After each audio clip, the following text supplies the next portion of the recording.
Good morning.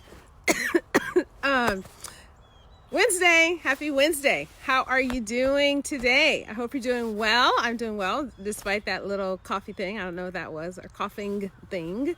I hope you're having a great morning so far, wherever you are chiming in from. I am here in Alabama today, where it is a nice crisp 45 degrees. Whew. It's chilly, but I don't know. It feels good. It's refreshing. It's super refreshing. So, welcome to Morning Musings with Lauryn. I am Lauryn. I really appreciate you watching and listening. Thank you so much. It's a joy to be here with you during the week, and so let's get after it. So on the Morning Musings with Lauryn show, I muse about a meme that I have posted earlier in the day. And so I titled today's Facebook Live, Mortality Motivation. So that's not such a lovely thought, but I wanted to explain a little bit about what that actually meant. So I have been in a couple of trainings over there. You know, I'm always training. I'm always learning, right? Because why not? But mortality motivation, I want to read this definition to you and then tell you where I got this from. So, it really is about just living your life while you're here and not waiting for some event to happen that may prompt you to make some changes in your life or not. So for some people, that's someone that has actually died, someone that has had a traumatic illness and maybe is on the brink of death. And so that may sometimes motivate people to make some changes.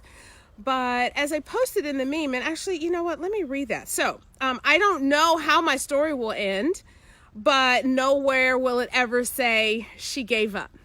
It's just not going to say that about me. So if anyone on here is going to be at my funeral, which I don't even know if I'm going to have because I'm all about being cremated, so maybe there'll be a memorial or something, then yeah, I'm guessing that's not something that's going to come up. But I also don't know when it's going to end. And so that's really the point of today, is that we don't know when our last moment on earth is.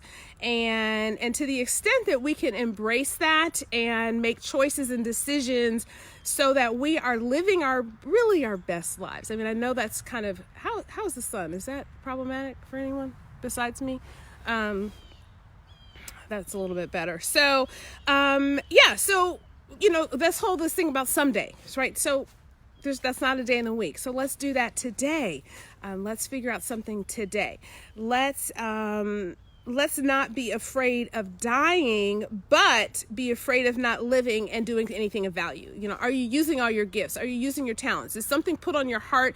Do you have a thought? You're like, oh, you know what? I really should do that. Do it. Let's do it. Let's figure out a way to do it.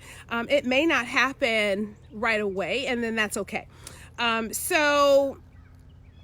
Anyway, so I was in this training yesterday, and this is with, you know, who do I talk about the most on this show? Who do I watch? Who do I follow the closest? That will be Rachel Hollis. And, she was, I think, moved to talk about this because her 46-year-old brother-in-law passed suddenly. His wife had gone to the grocery store, and by the time she got back, he had passed on. So, you know, we don't know. I've had some friends die this year, also too young, and just watching my mother's health decline. So, you know, I guess that mortality is a bit of a motivator for me and has really kind of freed me from being perfect. And I'm encouraging you to consider that as well.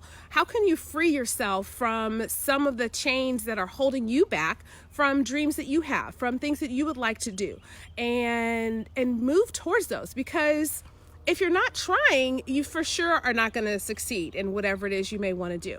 I've heard this before, that, you know, if an idea is put on your heart and you don't do it, it's going to be given to someone else. So it was given to you because God. I'm just going to say that. So what are you doing to act on that? How can you bring that in more into your universe and just kind of own it in your body? Just like, okay, yeah, that was given to me. That's mine. Now what do I need to do to make that happen? You know, so many things happen so rush now. We want things, hey Janice, how are you doing? We want our phones to load up really quickly. I know I do. We want traffic to not be there, but dreams take time. They take work is really the deal. So that's really what I wanted to encourage you with today, and just put on your heart, just put a little bug in your ear, and say to you, yeah, just live today. The mortality motivation part really is knowing that tomorrow is not promised. And so live your days like maybe they're your last days. You don't know. Tell people you're sorry. Tell people you love them. Maybe someone needs to hear that from you that you haven't talked to. So say all those things now. Like, who needs to hear that from you? And if you didn't hear something, if you didn't say something or do something, how would you feel about having not said it, right? So it's not just about, okay, yeah, you should probably apologize or forgive that person or move on.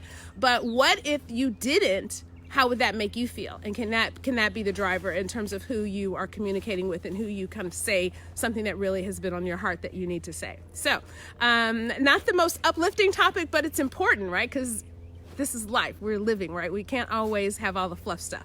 Wait, somebody posted something that used fluff. I can't think of what it was, but it was a really cute quote. But anyway, I want to wish you guys an amazing day. Thank you so much for watching. Thank you for listening. I really appreciate it. I want to wish you optimal health and bountiful wellness. Bye for now.